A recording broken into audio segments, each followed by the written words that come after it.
नमस्कार। आज मैं आपको श्री सत्यनारायण भगवान की कथा सुनाने जा रही हूँ।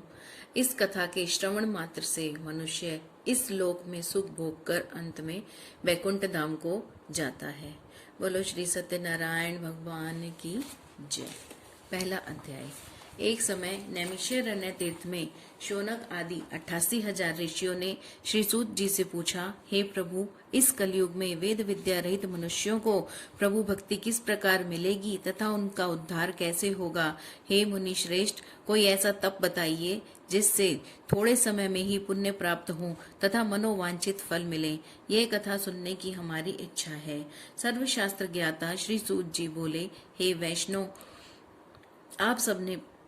आपने सब प्राणियों के हित की बात पूछी है, अतः मैं उस श्रेष्ठ व्रत को आप लोगों से बताऊंगा जिस व्रत को नारद जी ने लक्ष्मी नारायण जी से पूछा था और श्री लक्ष्मीपति ने मुनि श्रेष्ठ नारद से कहा था। सो ध्यान से सुनो। एक समय योगीराज नारद जी दूसरों के हित की इच्छा से अनेक लोकों में घूमते हुए मृत्यु लोक में आ पहुंचे। यहाँ अनेक योनियों में जन्मे हुए प्राय सभी मनुष्यों को अपने कर्मों द्वारा अनेकों दुखों से पीड़ित देख सोचा कि किस यत्न के करने से निश्चय ही मानवों के दुखों का नाश हो सकेगा। ऐसा मन में सोचकर विष्णु लोक को गए। वहां श्वेत वर्ण और 4 भुजाओं वाले देवों के ईश नारायण, जिनके हाथों में शंख चक्र गदा और पद्म थे तथा वरमाला पहने हुए थे, देखकर स्तुति करने लगे। हे भगवान, आप अत्यंत शक्ति से संपन्न हैं। मन तथा वाणी भी आपको नहीं पा सकती। आपका आदि मध्य अंत नहीं है। निर्गुण स्वरूप सृष्टि के कारण भक्तों के दुखों को नष्ट करने वाले हो, आपको मेरा नमस्कार है। नारद जी से इस प्रकार की स्तुति सुनकर विष्णु भगवान बोले, हे मुनि श्रेष्ठ, आपके मन में क्या है? आपका किस काम के लिए आगमन हुआ है? निसंकोच कहें। तब नारद मुनि बोले, मृत्यु लोक में सब मनुष्य जो अनेक योनियों में पैदा हुए हैं, अपने अपने कर्मों के द्वारा अनेक प्रकार के दुखों से दुखी हो रहे हैं। हे नाथ, मुझ पर दया रखते हैं तो बताइए कि उन मनुष्यों के सब दुख थोड़े से ही प्रयत्न से कैसे दूर हो सकते हैं। श्री भगवान जी बोले, हे नारद, मनुष्यों की भलाई के लिए तुमने बहुत अच्छी बात पूछी है। जिसके करने से मनुष्य मोह से छूट जाता है वह मैं कहता हूँ, सुनो। पुण्य देने वाला स्वर्ग तथा मृत्यु लोक दोनों में दुर्लभ एक उत्तम व्रत है। आज मैं प्रेमवश होकर तुमसे कहता हूँ, श्री सत्यनारायण भगवान का यह व्रत अच्छी तरह विधि पूर्वक करके मनुष्य तुरंत ही यहाँ सुख भोग कर मरने पर मोक्ष को प्राप्त करता है। श्री भगवान के वचन सुनकर नारद मुनि बोले, इस व्रत का फल क्या है? क्या विधान है? किसने यह व्रत किया और किस दिन यह व्रत करना चाहिए? विस्तार से कहें। भगवान बोले, दुख व शोक आदि को दूर करने वाला, धन धान्य को बढ़ाने वाला, सौभाग्य तथा संतान को देने वाला यह व्रत सब स्थानों पर विजयी दिलाने वाला है। भक्ति और श्रद्धा के साथ किसी भी दिन मनुष्य श्री सत्यनारायण की शाम के समय बंधु बांधवों के साथ धर्म परायण होकर पूजा करे। भक्ति भाव से नैवेद्य, केले का फल, घी, दूध और गेहूं का चूर्ण सवाया ले। गेहूं के अभाव में साठी का चूर्ण, शक्कर तथा गुड़ ले और सब भक्षण योग्य पदार्थ जमा करके भगवान को अर्पित करें तथा बंधु बांधवों सहित ब्राह्मणों को भोजन कराएं। उसके बाद स्वयं भोजन करें। इस प्रकार व्रत करने पर मनुष्य की सभी इच्छाएं निश्चय ही पूरी होती हैं। विशेषकर कली काल में मृत्यु लोक में यह मोक्ष का सरल उपाय है। बोलो श्री सत्यनारायण भगवान की जय। दूसरा अध्याय। श्री सूत जी बोले, हे ऋषियों, जिसने पहले समय में इस व्रत को किया उसका इतिहास कहता हूँ, ध्यान से सुनो। सुंदर काशीपुरी नगरी में एक अत्यंत निर्धन ब्राह्मण रहता था। वह भूख प्यास से बेचैन हुआ नित्य पृथ्वी पर घूमता रहता था। ब्राह्मणों से प्रेम करने वाले भगवान ने ब्राह्मण का रूप धारण कर उसके पास जाकर आदर के साथ पूछा, हे विप्र, नित्य दुखी हुआ पृथ्वी पर क्यों घूमता है? दीन ब्राह्मण बोला, मैं निर्धन ब्राह्मण हूँ, भिक्षा के लिए पृथ्वी पर फिरता हूँ। हे भगवान, यदि आप इसका उपाय जानते हैं तो कृपा कर कहें। वृद्ध ब्राह्मण बोला, सत्यनारायण भगवान मनोवांछित फल देने वाले हैं, इसीलिए हे ब्राह्मण, तू उनका पूजन कर, जिसके करने से मनुष्य सब दुखों से मुक्त होता है। ब्राह्मण को व्रत का सारा विधान बताकर बूढ़े ब्राह्मण का रूप धारण करने वाले श्री सत्यनारायण भगवान अंतर्ध्यान हो गए। जिस व्रत को वृद्ध ब्राह्मण ने बताया है मैं उसको करूंगा, ऐसा निश्चय करने पर उसे रात में नींद नहीं आई। वह सवेरे उठ सत्यनारायण भगवान के व्रत का निश्चय कर भिक्षा के लिए चला। उस दिन उसको भिक्षा में बहुत धन मिला, जिससे बंधु बांधवों के साथ उसने श्री सत्यनारायण का व्रत किया, जिसके करने से वह विप्र सब दुखों से छूटकर अनेक प्रकार की संपत्तियों से युक्त हुआ। उस समय से वह हर माह व्रत करने लगा। इस तरह सत्यनारायण भगवान के व्रत को जो करेगा वह सब पापों से छूटकर मोक्ष को प्राप्त करेगा। आगे जो भी मनुष्य श्री सत्यनारायण भगवान का व्रत करेगा वह सब दुखों से छूट जाएगा। इस तरह नारद जी से नारायण जी का कहा हुआ यह व्रत मैंने तुमसे कहा, हे विप्रो, मैं अब और क्या कहूँ। ऋषि बोले, हे मुनीश्वर, संसार में उस विप्र से सुनकर और किस किस ने इस व्रत को किया, हम वो सब सुनना चाहते हैं। उसके लिए हमारे मन में श्रद्धा है। श्री सूत जी बोले, हे मुनियों, जिसने इस व्रत को किया वह सब सुनो। एक समय वह विप्र धन और ऐश्वर्य के अनुसार बंधु बांधवों के साथ व्रत करने को तैयार हुआ। उसी समय एक लकड़ी बेचने वाला बूढ़ा आदमी आया और बाहर लकड़ियों को रख विप्र के मकान में गया। प्यास से दुखी लक्कड़हारा उनको व्रत करते हुए देख विप्र को नमस्कार कर कहने लगा कि आप ये क्या कर रहे हैं और इसके करने से क्या फल मिलता है, कृपया मुझे भी बताइए।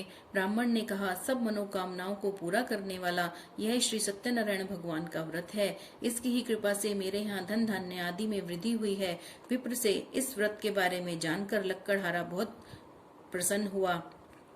चरणामृत ले और प्रसाद खाने के बाद अपने घर को गया। लक्कड़हारे ने अपने मन में इस प्रकार का संकल्प किया कि आज गांव में लकड़ी बेचने से जो धन मिलेगा उसी से श्री सत्यनारायण भगवान का उत्तम व्रत करूंगा। यह मन में विचार कर वह बूढ़ा आदमी लकड़ियां अपने सर पर रख जिस नगर में धनवान लोग रहते थे ऐसे सुंदर नगर में गया। उस रोज वहां उसे उन लकड़ियों का दाम पहले दिनों से चौगुना मिला। तब वह बूढ़ा लक्कड़हारा दाम ले और अति प्रसन्न हो पक्के केले की फली, शक्कर, घी, दूध, दही और गेहूं का चूर्ण इत्यादि श्री सत्यनारायण भगवान के व्रत की कुल सामग्रियों को लेकर अपने घर गया। फिर उसने अपने भाई बंधुओं को बुलाकर विधि के साथ भगवान का पूजन और व्रत किया। उस व्रत के प्रभाव से वह बूढ़ा लक्कड़हारा धन, पुत्र आदि से युक्त हुआ और संसार के समस्त सुख भोग कर वैकुंठ को चला गया। बोलो श्री सत्यनारायण भगवान की जय। तीसरा अध्याय। श्री सूत जी बोले, हे मुनि श्रेष्ठ, अब आगे की कथा कहता हूँ। पहले समय में उल्कामुख नाम का एक बुद्धिमान राजा था। वह सत्य वक्ता और जितेंद्रिय था। प्रतिदिन देव स्थानों पर जाता तथा गरीबों को धन देकर उनके कष्ट दूर करता था।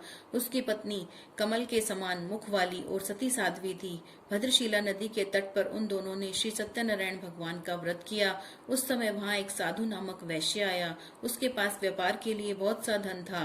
राजा को व्रत करते देख वह विनय के साथ पूछने लगा, हे राजन, भक्ति युक्त चित्त से ये आप क्या कर रहे हैं? मेरी सुनने की इच्छा है, सो आप यह मुझे बताइए। राजा बोला, हे साधु, अपने बंधुओं के साथ पुत्र आदि की प्राप्ति के लिए एक महाशक्तिवान श्री सत्यनारायण भगवान का व्रत व पूजन किया जा रहा है। राजा के वचन सुनकर साधु आदर से बोला, हे राजन, मुझसे इसका सब विधान कहें, मैं भी आपके कथना अनुसार इस व्रत को करूंगा। मेरे भी कोई संतान नहीं है और इससे निश्चय ही होगी। राजा से सब विधान सुन व्यापार से निवृत्त हो वह आनंद के साथ घर गया। साधु ने अपनी पत्नी से संतान देने वाले उस व्रत का वर्णन सुनाया और कहा कि जब मेरे संतान होगी तब मैं इस व्रत को करूंगा। साधु ने ऐसे वचन अपनी पत्नी लीलावती से कहे। एक दिन उसकी पत्नी लीलावती पति के साथ आनंदित हो सांसारिक धर्म में प्रवृत्त होकर श्री सत्यनारायण भगवान की कृपा से गर्भवती हो गई तथा 10वें महीने में उसके एक सुंदर कन्या का जन्म हुआ। दिनों दिन वह इस तरह बढ़ने लगी जैसे शुक्ल पक्ष का चंद्रमा बढ़ता है। कन्या का नाम कलावती रखा गया। तब लीलावती ने मीठे शब्दों में अपने पति से कहा कि जो आपने संकल्प किया था कि सत्यनारायण भगवान का व्रत करूंगा, अब आप उसे करिए। साधु बोला, हे प्रिय, इसके विवाह पर करूंगा। इस प्रकार अपनी पत्नी को आश्वासन दे वह नगर को गया। कलावती पितृगृह में वृद्धि को प्राप्त हो गई। साधु ने जब नगर में सखियों के साथ अपनी पुत्री को देखा तो तुरंत ही दूत को बुलाकर कहा कि पुत्री के लिए कोई सुयोग्य वर देख कर लाओ। साधु की आज्ञा पाकर दूत कंचन नगर पहुंचा और वहां पर देखभाल कर लड़की के लिए सुयोग्य वणिक पुत्र को ले आया। उस सुयोग्य लड़के को देखकर साधु ने अपने बंधु बांधवों सहित प्रसन्नचित हो अपनी पुत्री का विवाह उसके साथ कर दिया। किंतु दुर्भाग्य से विवाह के समय भी वह उस व्रत को करना भूल गया। तब श्री भगवान क्रोधित हो गए और श्राप दिया कि तुम्हें दारुण दुख प्राप्त होगा। अपने कार्य में कुशल साधु बनिया जमाता सहित समुद्र के समीप स्थित रतनसारपुर नगर में गया और वहां दोनों ससुर जमाई राजा चंद्रकेतु के उस नगर में व्यापार करने लगे। एक बार भगवान श्री सत्यनारायण की माया से प्रेरित कोई चोर राजा का धन चुराकर भागा जा रहा था, किंतु राजा के दूतों को आता देख चोर ने घबराकर भागते हुए राजा के धन को वहीं चुपचाप रख दिया जहां ससुर जमाई ठहरे थे। जब दूतों ने उस साधु वैश्य के पास राजा के धन को रखा देखा तो उन दोनों को पकड़कर और राजा के समीप ले जाकर बोले कि इन दो चोरों को हम पकड़कर लाए हैं, देखकर आज्ञा दें। राजा की आज्ञा से उन्हें कारावास में डाल दिया और उनका सब धन छीन लिया। श्री सत्यनारायण भगवान के श्राप द्वारा उनकी पत्नी भी घर पर बहुत दुखी हुई और उनके घर पर जो धन रखा था उसे चोर चुरा कर ले गए। शारीरिक व मानसिक पीड़ा तथा भूख प्यास से अति दुखी हो अन्न की चिंता में कलावती एक ब्राह्मण के घर गई। वहां उसने श्री सत्यनारायण भगवान का व्रत होते देखा, फिर कथा सुनी, प्रसाद ग्रहण कर रात को घर आई। माता ने कलावती से कहा, हे पुत्री, तू अब तक कहाँ रही व तेरे मन में क्या है? कलावती बोली, हे माता, मैंने एक ब्राह्मण के घर श्री सत्यनारायण भगवान का व्रत देखा है। कन्या के वचन सुनकर लीलावती भगवान के पूजन की तैयारी करने लगी। लीलावती ने परिवार और बांधुओं सहित श्री सत्यनारायण भगवान का पूजन किया और वर मांगा कि मेरे पति और दामाद शीघ्र आ जाएं। साथ ही प्रार्थना की कि हम सबका अपराध क्षमा करें।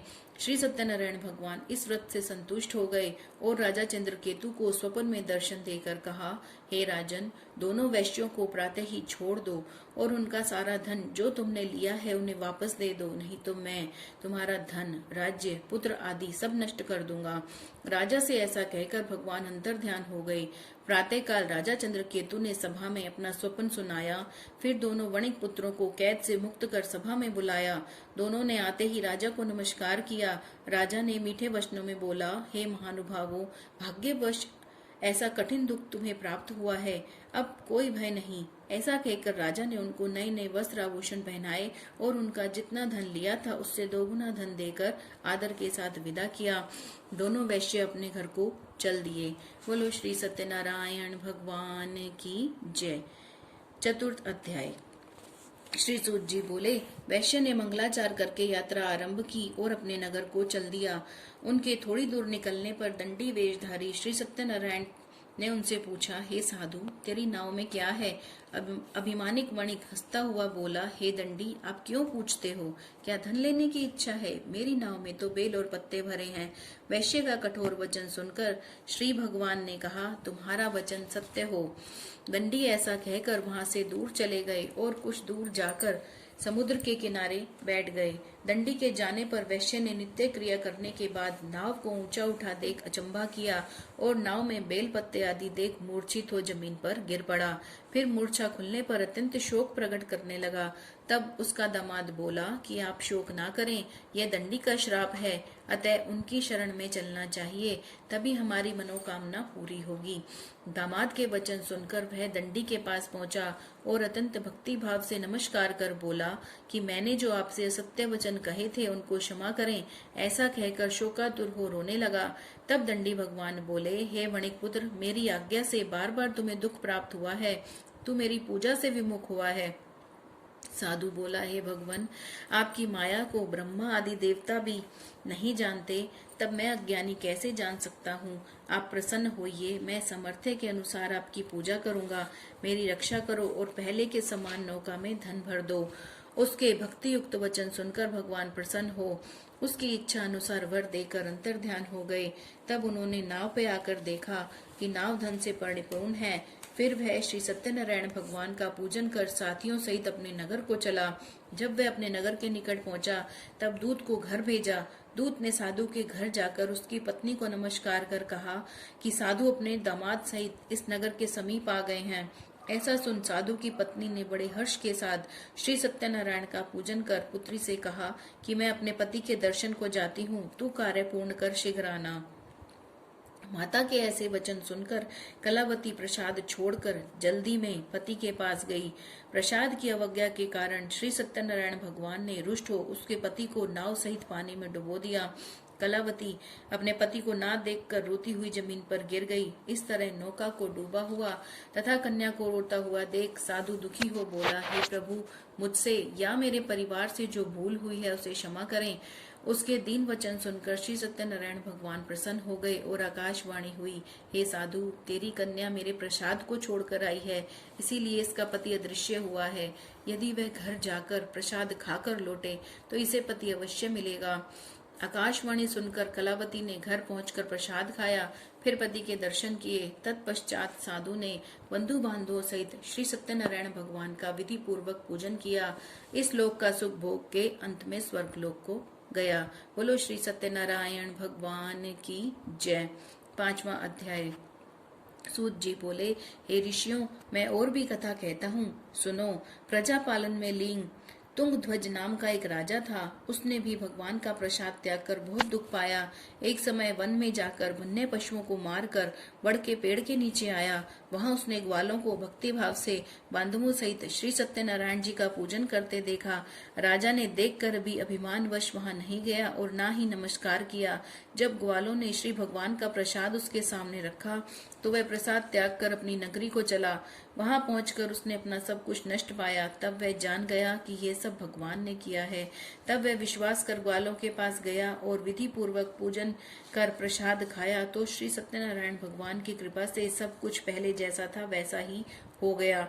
फिर दीर्घ काल तक सुख भोग कर मृत्यु होने पर स्वर्ग लोक को गया। जो मनुष्य इस परम दुर्लभ व्रत को करेगा, भगवान की कृपा से उसे धन धान्य की प्राप्ति होगी। निर्धन धनी और बंदी बंधन से मुक्त निर्भय हो जाता है। संतानहीनों को संतान प्राप्त होती है तथा सब मनोरथ पूर्ण होकर अंत में बैकुंठ धाम को जाता है। जिन्होंने पहले इस व्रत को किया, अब मैं उनके दूसरे जन्म की कथा कहता हूँ। वृद्ध शतानंद ब्राह्मण ने सुदामा का जन्म लेकर मोक्ष को पाया। लक्कड़हारे ने अगले जन्म में निषाद बनकर मोक्ष को प्राप्त किया। उल्कामुख नाम का राजा दशरथ होकर बैकुंठ को प्राप्त हुआ। साधु नाम के वैश्य ने मोरध्वज बनकर अपने पुत्र को आरे से चीरकर मोक्ष को प्राप्त किया। महाराज तुंगध्वज ने स्वयंभू मनु होकर भगवान में भक्ति युक्त हो कर्म कर मोक्ष को प्राप्त किया। बोलो श्री सत्यनारायण भगवान की जय।